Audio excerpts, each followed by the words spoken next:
Our Father, who art in heaven, hallowed be thy name. Thy kingdom come, thy will be done, on earth as it is in heaven. Give us this day our daily bread, and forgive us our trespasses, as we forgive those who trespass against us. And lead us not into temptation, and deliver us from evil. Amen.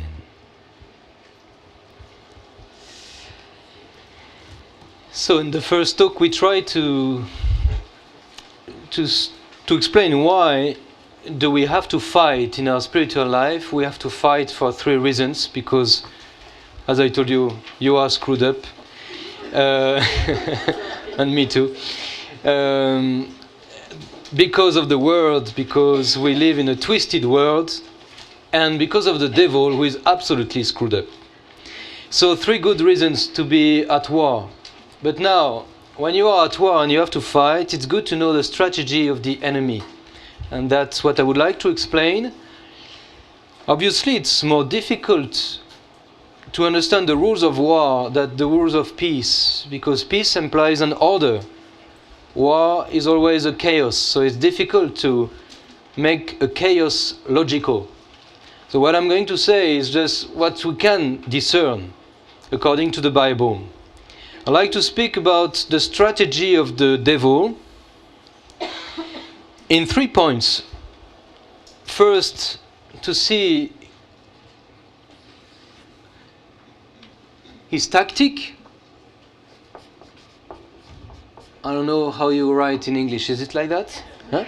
His tactic. After, to see two different attacks. Sometimes the devil will attack through temptations, and we must be careful not to do confusion between temptations and possession. You know, sometimes you have attacks through natural temptations.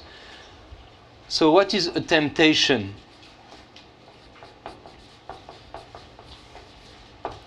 And we have also a direct attack of the devil that we call the demoniac attacks, possession, obsession, vexation, different things like that. Let's say satanic attacks.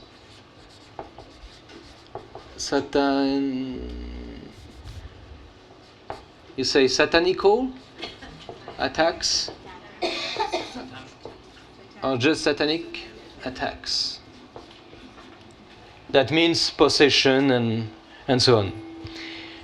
Maybe we will see more possession and exorcism in the afternoon, because I would like also to prepare you for the Mass. For those who are going to follow Mass with us, we'll have a prayer for healing the family tree. So maybe the third point of this talk will be about what is the another way the devil attacks our families through generation and through different patterns.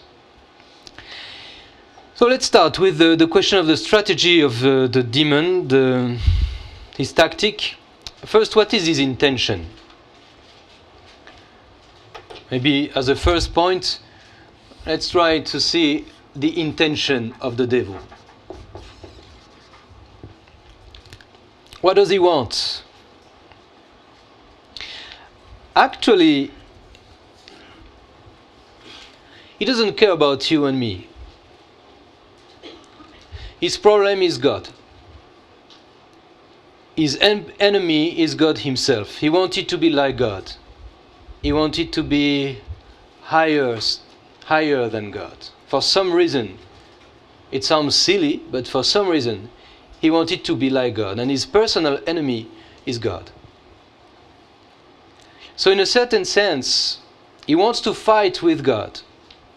But obviously, his arms are too short.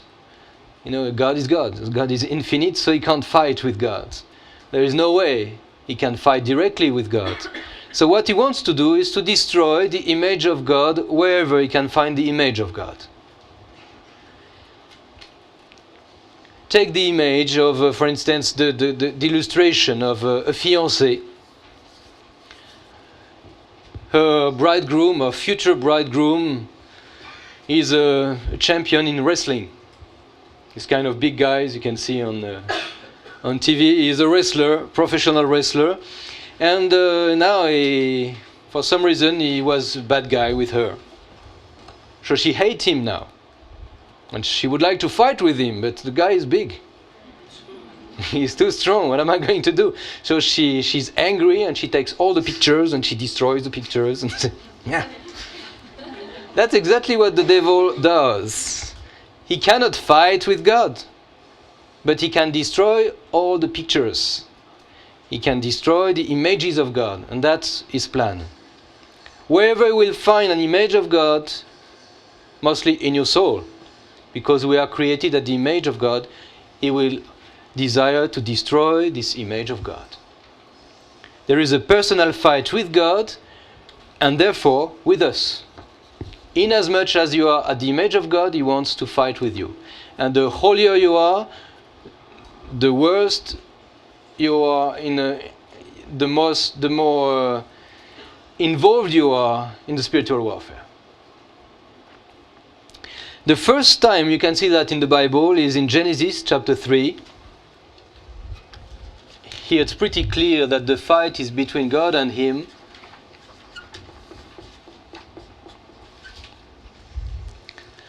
The Lord God said to the serpent, "Because you have done this, cursed are you among all animals and among all wild creatures. Upon your belly you shall go, and dust you shall eat all the days of your life." We're always surprised because I guess the serpent didn't have leg before. The curse is among your belly you shall go. My guess is that he was already on his belly. It's a symbolical passage. "I will put enmity between you and the woman, and between your offspring and hers." There is this fight between the devil, the serpent here, and the woman, and between her seed and his seed. It's like if the devil has kind of fecundity. Strange, very strange. Normally he's sterile. You don't have babies. Babies devil, you know. Little babies with little horns. No. Normally not. And the woman is Eve, and she's the mother of humanity. So there is a seed, and what will be the seed of the woman? The ultimate seed, Jesus. One day the woman will be called Mary, and she will bear a son who will be called Jesus, Savior. And the devil knew that. The devil was waiting for one particular moment. There is this promise at the beginning of the Bible. One day, you will have this fight, and he will strike your head, and he will strike his heel. That's the mystery of the cross. You kill him, he kills you at the same time. The mystery of the hook. Like a fish, when the fish thinks that he is winning, he is losing. I got you? No, I got you. You see, that's exactly what happened at the cross. The moment the devil thought he was victorious, it was too late. He was defeated by Jesus. If you know martial arts, it's what in martial arts we call a sutemi. Well, whatever. Maybe you know, you don't. I know some of you who know what I mean. And where is the image of God actually? The image of God in our soul is the grace. Inasmuch as you have grace, you look like God. So his intention is very clear. He wants you to lose grace, what we call a mortal sin. A sin who causes death in your soul. You don't look like God anymore. So his intention is clearly to lead us to lose grace. And now grace has a threefold dimension. Grace in us takes our intelligence, and we call that faith. Grace takes our will, and we call that hope. And grace takes our heart, and we call that charity, love. We are like the Trinity. We look like God because of our faith, because of our hope, because of our love. Because of your faith, you look like the Son. Because of your hope, you look like the Father. And because of your love, you look like the Holy Spirit. And that is what the devil wants to destroy in you. He wants to destroy faith, hope, and love in your soul. So now it's important, when we know what he wants to do, obviously we are more lucid and more aware and more prepared to fight with him. You want my faith, you want my hope, you want my love, you won't make it. I will keep it. Now, how is he going to work in order to have my faith, my love, and my hope? Two ways. If you take the Bible, you will find always two different tactics: the serpent and the dragon.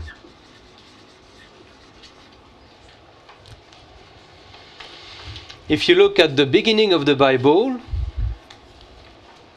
Genesis chapter 3, you have the serpent. If you take now the end of the Bible, book of Revelation, chapter 12, the dragon. The whole Bible is enveloped by these two manifestations of the devil: the serpent, the dragon. So we have to understand, because he's always working in our life as a serpent or as a dragon. The serpent was more crafty than any other wild animal. Crafty. He was a liar. The first way is always to lie. He makes us fall through lies. You have to understand that. The serpent, his first tactic is lying.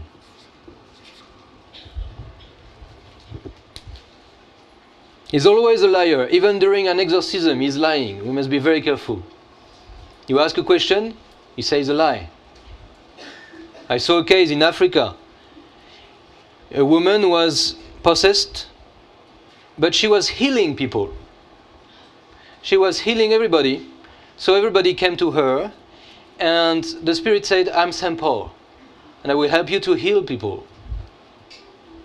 And the same exorcist I told you, this guy had a long life of exorcism. He was really crafty too. And I don't feel it, St. Paul. So he prayed over her and he said, "Now, St. Paul, if you would please go away." It was a devil. Actually, she had convulsions and it was really difficult. But the devil was doing a good job. Apparently speaking, it was doing just white magic. And everybody will say, "It's white magic. I'm just healing people." Be careful with white magic. White brujeria. Because white magic is just a black magic disguised in white. I don't believe in white magic. Behind that, even the devil can enter and make a mess. It's not the way God works. So now the first thing is to lie. White magic is a lie. When you say white lie, this is a lie, a white lie. It's not a lie, it's just to be nice. It's a lie. There is no white lie. White lies are black lies disguised in white. So they are lies square. So the devil said, "You shall not eat from any tree of the garden." He asked a question. We all like to answer questions. Because when someone asks a question, he is a beggar. So he's down and you're up.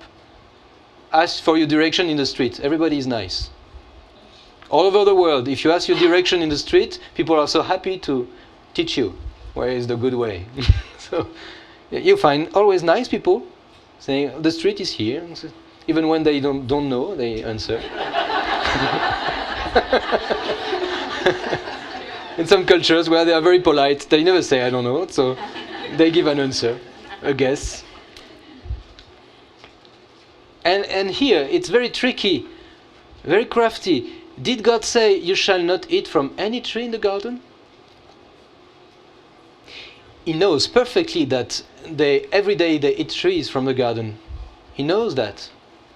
But God said to Adam, there is one tree you can't eat. And he doesn't know why, because God spoke to Adam, not to him. So he starts lying. He says, you can't eat from all the trees. He knows perfectly that it's wrong. At this moment, Eve wants to correct him, and she speaks too much.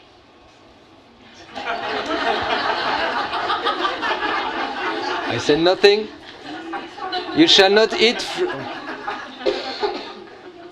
And she said, you shall not eat of the fruit of the tree that is in the middle of the garden, nor you shall touch it, or you shall die. She didn't know that. He didn't know that. The reason why you don't eat this tree is because you're going to die. And now he is lying directly. You will not die. For God knows that when you eat of it, your eyes will be opened. So God is jealous. God doesn't tell you the truth. You will not die. He is lying. It's always the same game. Always the same game in town with the devil. He's always lying. You will be great if you do that.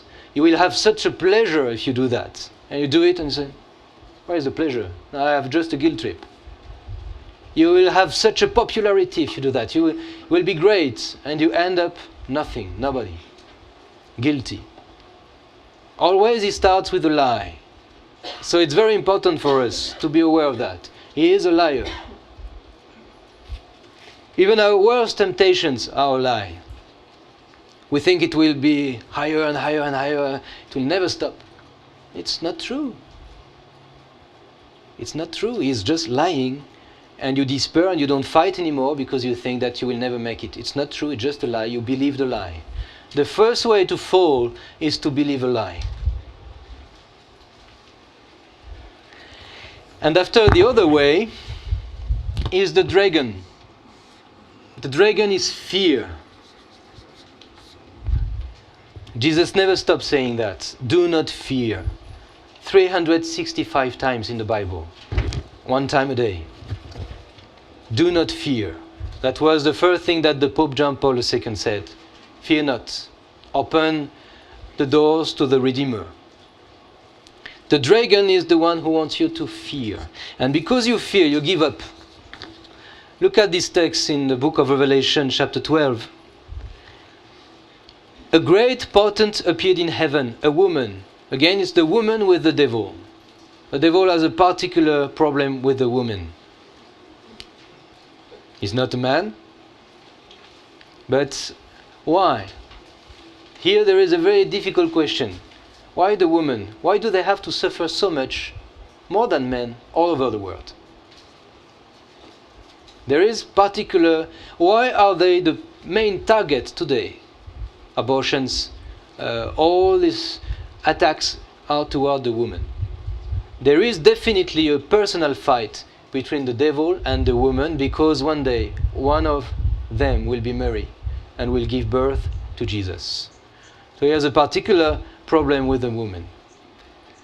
Then a woman appeared and she was pregnant and was carrying out in birth pangs in the agony of giving birth. So you have the woman pregnant at the weakest moment.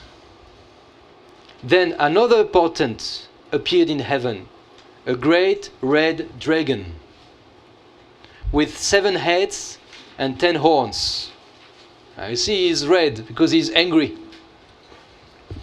When you're angry, the blood comes to the head, so you're red. Well, if you're white skin. When I said that in Africa, they say, I don't understand. They didn't get the point. With 7 heads, so he's perfectly intelligent. Head is the symbol of intelligence. He is absolutely intelligent. And 10 horns. Horns are the symbol of power. He is absolutely powerful. Notice that there is no heart here. Yes, 7 heads, 10 horns, no heart. That's the problem. If you are intelligent, you don't have love, and you are intelligent, wow, you're dangerous, except if you are powerless. You can be very intelligent, but if you have no power, you're not so dangerous. Now, if you are really powerful, but you're stupid, you're not so dangerous. But now, if you are intelligent and powerful and you hate, well, gosh, you're really dangerous. And that is the perception we have of the devil here. The dragon, he wants me to fear. But notice one thing. Then the dragon stood before the woman who was about to bear a child, so that he might devour her child as soon as he was born. If he's so dangerous, why doesn't he kill the woman immediately? Obviously, he cannot do it. He can just make her fear, but actually, he's not allowed by God to kill her or to kill the baby. But the problem in our temptations is that we fear, and again we believe that we won't make it. He makes us fear. As a matter of fact, he cannot do anything except if we open the door. And the best way to open the door to the devil is to fear him. Again, I always saw that in Africa. It was so impressive to see that when people are full of fear of the devil, they are very easily possessed. When people, they stand firm on their faith, the devil cannot do anything. Or he can scare them, try, like he did with Jean-Marie Vianney, the famous curé d'Ars in France, a saint. He used to burn everything in his house. The bed was burning like that while he was studying the Bible. So, the bed is burning. He used to waking up at night, strange noises, but the guy was so stable that, well, I saw when I was a novice, I went to see a man who used to be an exorcist a long time, Father Emmanuel, for those who know him.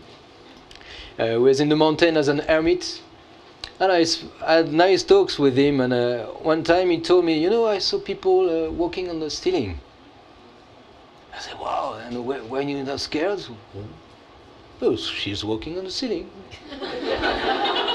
This kind of old men who have seen everything in their life, and what?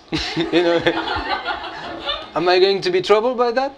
The devil can do whatever he wants, and I'm not surprised. And when you see someone really rooted in his faith, he cannot be scared by that. He can be scared by himself, by his ability to sin, by his freedom, but not by that. When you're really rooted in your faith, the devil fears you. That's the contrary. So we must know that the tactic is always, he wants to destroy my grace, hope, faith, and charity, and for that he's lying and trying to scare me. Now, when you know that, you can discover his tactic and be more aware when you are tempted. So now I would like to speak about the mechanism of the temptations, because it's always the same rules. The devil is not a creator. He's never original. When he finds rules, he doesn't change the rules. He is the best psychiatrist ever. He knows, I'm sorry if there are some psychiatrists, but you master. No. Psychiatry is very important. But I mean the best, the one who knows absolutely all the rules of our psyche and he plays with it, is the devil. And they are pretty simple rules. Now, temptations are not necessarily from the devil. Again, don't blame him for your own personal sins. You have to fight with your own temptations, and you don't need the devil to be full of lust and to be full of pride and to be full of vanity. That works itself. Nevertheless, usually we'll use it when you have a temptation is not far away. Maybe it comes from you, but he will immediately, like a Voltaire, will be here. That smells death here. I like it. It smells that something is wrong, so immediately we'll go. And usually we'll work with our imagination. I remember an exorcism of someone in our monastery, and during the exorcism, the woman said, with a strange voice, I am the prince of imagination. And the guy who was doing the exorcism said, here you say right. Here you don't lie. You're the prince of imagination. I play with your imagination. I give you imagination of revenge, imagination of pride, images of lust, images of money, and it always starts with imagination. Let's see in the Bible one of the most beautiful or ugliest description of temptation in 2 Samuel 11. This poor David. David used to be a warrior, used to be an amazing man. He used to be a fighter. He fought with bears, with lions, with the Philistine. And now, chapter 11, what happened to this poor David? In the spring of the year, the time when kings go out to battle, David sent Joab with his officers and all Israel with him. They ravaged the Ammonites and besieged Rabbah, but David remained at Jerusalem. Strange. David doesn't go to fight. He just sent people. It seems that David is becoming lazy. It happened late one afternoon when David rose from his couch and was walking about on the roof of the king's house that he saw from a roof a woman bathing. First thing, follow the logic of this temptation. And where will be led? First of all, he's having a long nap. Now, there's nothing wrong in having a good nap. But the text says that his army was fighting. He was staying in Jerusalem late one afternoon. So something is said here. It's late one afternoon, so it's not a little nap. He was sleeping the whole afternoon. And he rose from his couch. So temptation starts often with laziness. You don't want to fight. And the reason why it's so important to keep this feeling that we are warriors as long as we are on earth. You can't give up the fight. Laziness. And now he saw laziness and curiosity. Usually curiosity leads to sin. Curiosity, he saw something. Maybe he didn't do it on purpose, but my guess is that he didn't avoid it too much. A woman bathing. The woman was very beautiful. The devil is not too far. You can see it's David becoming lazy, suggesting you wouldn't like to have a nice walk on the roof? I want to show you something. And David sent someone to inquire about the woman. Cooperation. Now he's interested. You can be tempted. It's not a sin. It's just you have a temptation. But you don't cooperate with your temptation. And now he is cooperating. He's interested. He sends people saying, who is this woman? So, cooperation.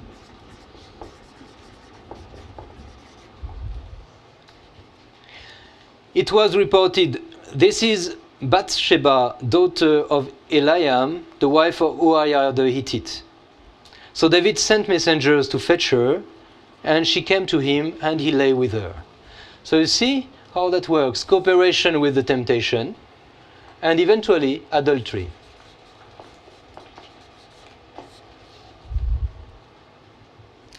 Then she returned to her house, the woman conceived, and she sent and told David, I am pregnant. So now David is embarrassed. He says, you're pregnant. What am I going to do? I'm the king. Bad news for me. So David sent word to Joab, send me Uriah the Hittite, her husband. And Joab sent Uriah to David. When Uriah came to him, David asked how Joab and the people fared and how the war was going. Then David said to Uriah, go down to your house and wash your feet. What he wants is that Uriah goes down to his house and can see his wife and think eventually that he's the father of the child. Uriah went out of the king's house, and there followed him a present from the king. But Uriah slept at the entrance of the king's house with all the servants of his lord, and did not go down to his house. When they told David, Uriah did not go down to his house. David said to Uriah, You have just come from a journey. Why did you not go down to your house? Uriah said to David, the ark and Israel and Judah remain in booths, and my lord Joab and the servants of my lord are camping in the open field. Shall I then go to my house to eat and to drink and to lie with my wife? As you live and as your soul lives, I will not do such a thing. Yeah, such an honorable man, such a good man. Then David said to Uriah, remain here today also, and tomorrow I will send you back. So Uriah remained in Jerusalem that day. On the next day, David invited him to eat and drink in his presence and made him drunk. So, okay, next time he will be drunk, he will go down. And in the evening he went out to lie on his couch with the servants of his Lord, but he did not go down to his house. So now David is really in trouble. He cannot cover up his sin. In the morning, David wrote a letter to Joab and sent it by the hand of Uriah. In the letter he wrote, set Uriah in the forefront of the hardest fighting, and they draw back from him so that he may be struck down and die. Now you see the logic of sin? You started with laziness, you end up with murder.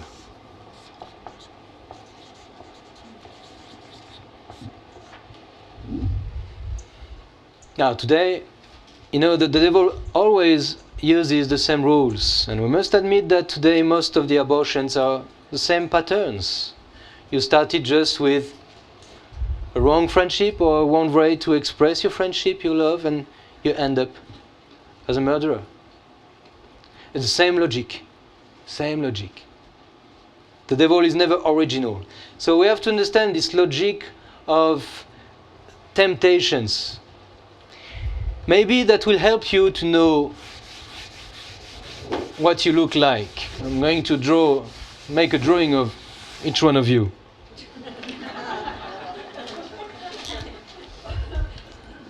Well, I see you like that. Yeah, you're going to say he's possessed. I see you like that.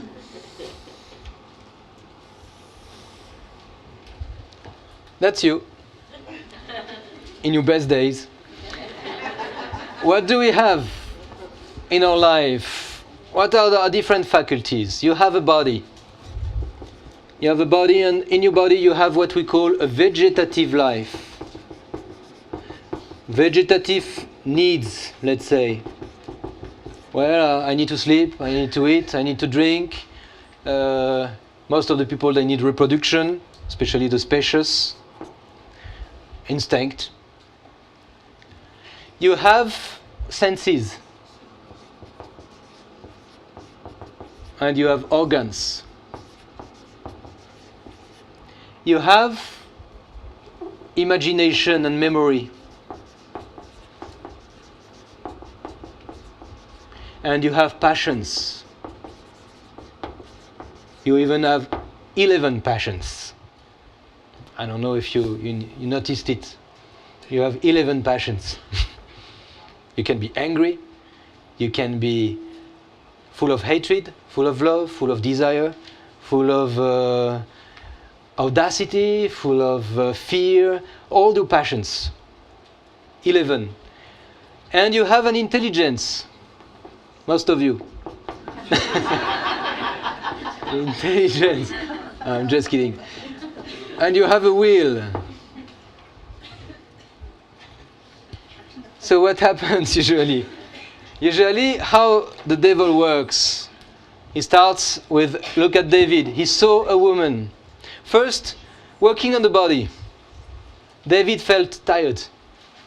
He will work on your body sometimes. You don't eat well, you work too much, and progressively you are not well balanced in your body, you don't pay attention to that. The devil will pay attention to that. So you must be always careful to your balance. You drink too much, you smoke too much, there is something wrong in the way you express your needs. And he will know that. He notices everything. And after David saw a woman, you start with what you see. You don't control your eyes, you don't control what you hears, everything. but mostly will work on imagination. He will send you images. He's the prince of imagination. Imagination of the three things we saw this morning. Can be lust, it can be vanity, it can be selfishness, imagination of revenge. And when you have an image, the result is a passion. Immediately you feel a passion. If you like beer, the devil will give you an image of beer like that, and immediately you feel thirsty. You say, I want a beer. So of course, when you have an image, immediately you have a passion, usually desire. He will give you an image like that. Or like that. I want to be rich. So I want to make money. Desire. And he works on my desire. So you see it always like that. He works through my imagination and he leads me to passion. And when you have a passion arose now, what happens? Well, action. You will use your arms to kill your enemy or whatever, but you will go to actions. Your mouth, you were angry and you will speak badly.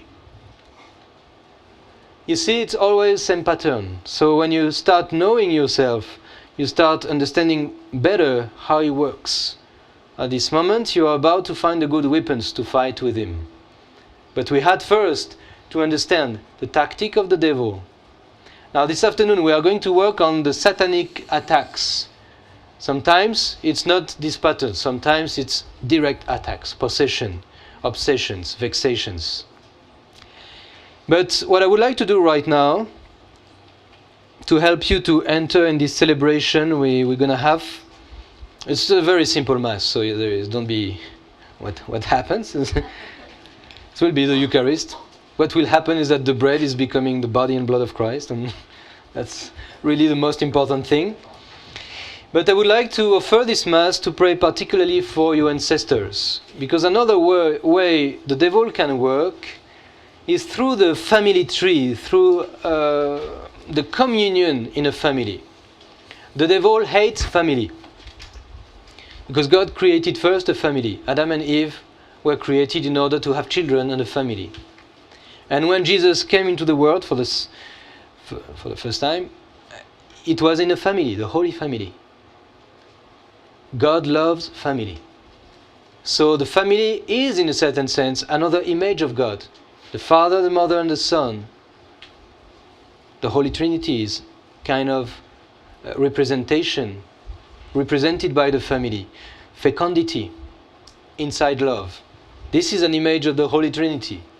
So when the devil can see an image of God somewhere, he wants to destroy it. So one of his first intentions is to destroy the Christian family. So now, we have to pray for our families. And you can have in your families unusual patterns for generations. In the Bible, we are told, "For I, the Lord your God, am a jealous God, inflicted punishment to their fathers' wickedness on the children of those who hate me, down to the third and fourth generations, but bestowing mercy down to the 1,000th generation." It seems here that somehow we are told that some patterns go from one generation to another generation. We all understand the concept of material inheritance. After people die, they often leave money, property, possessions to members of the family. We are also aware of physical inheritance. Doctors ask for the family, for instance, the family history. They will ask you, did anyone in your family ever have diabetes? Things like that. You understand that you can receive from your parents physical things, good and bad. And there is also, and we are less aware of that, a spiritual inheritance. We can thank God because in our family, you were, for instance, your great-great-great-great aunt was Thérèse of Lisieux. Well, not too bad. Not Jesus. Da Vinci Code is wrong. You don't have Jesus in your family tree. But now, sometimes you have very bad, you have, one was Thérèse of Lisieux, the other one was a thief, the other one was a murderer, and my uncle was doing witchcraft all his life. And he died like that in an accident, and you don't exactly know what happened to his soul. Well, maybe you could wonder if he's at peace with God. Maybe not. And maybe through different patterns you have in your family, he's just knocking at the door saying, would you please pray for me? I would leave you alone. I would leave you at peace if you would just pray for me.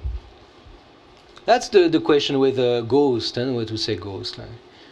Usually it's just people, they need your prayer. They scare you until you say, okay, now I'll pray for you. Let's make a deal. You don't bother me, I don't bother you. And we can have this power. We have this power to change our family tree from the bad family tree to the tree of the cross. Only the one who sins shall die, says Ezekiel. The son shall not be charged with the guilt of his father. Nor shall the father be charged with the guilt of his son. The virtuous man's virtue shall be his own, as the wicked man's wickedness shall be his. So God's intention is not to continue sins through generation to generations. We have to cut that. For the material inheritance and physical and financial inheritances, you don't use your free will, you receive. But at the spiritual level, you always use your free will. You belong to the tree of the cross or not. So what we are going to do is to ask Jesus to bring all our ancestors at the foot of the cross. You don't know them, but you can pray for them, and you have to pray for them. And sometimes you will see results in your own life. Sometimes, amazingly, family is going okay, things are starting being better in our family, in our atmosphere. Well, you had just a problem in your family tree. It's difficult to explain it, theologically speaking, even to prove it. I spoke with one of the most important theologian, is a part of the council in the Vatican now, has one of the staff for the Pope, for the theology, and I explained this to him. He said, I perfectly agree with that. It's in the Bible, there is nothing wrong. But it's true that some people found it more recently in doing exorcisms, and it's more experimental. But we have to continue to do the theology of this question. Nevertheless, I think there's nothing wrong in praying for your ancestors. So you have to, for that I'm absolutely sure that we can do it. That is why I kneel, says St. Paul, I kneel before the Father, from whom every family in heaven and on earth takes its name. I will give you, maybe I will have to do more copies, 60 copies here. But I would like to do that during the Mass, just before starting the Mass, to do this prayer with you, prayer for healing the family tree. It's just a prayer for your ancestors. And afterwards, you can, beside, on the other side of this sheet of paper, you can write the names of your ancestors, those you know, okay? And after we'll come with a basket, we'll take everything and we will pray over it during the celebration of the Mass.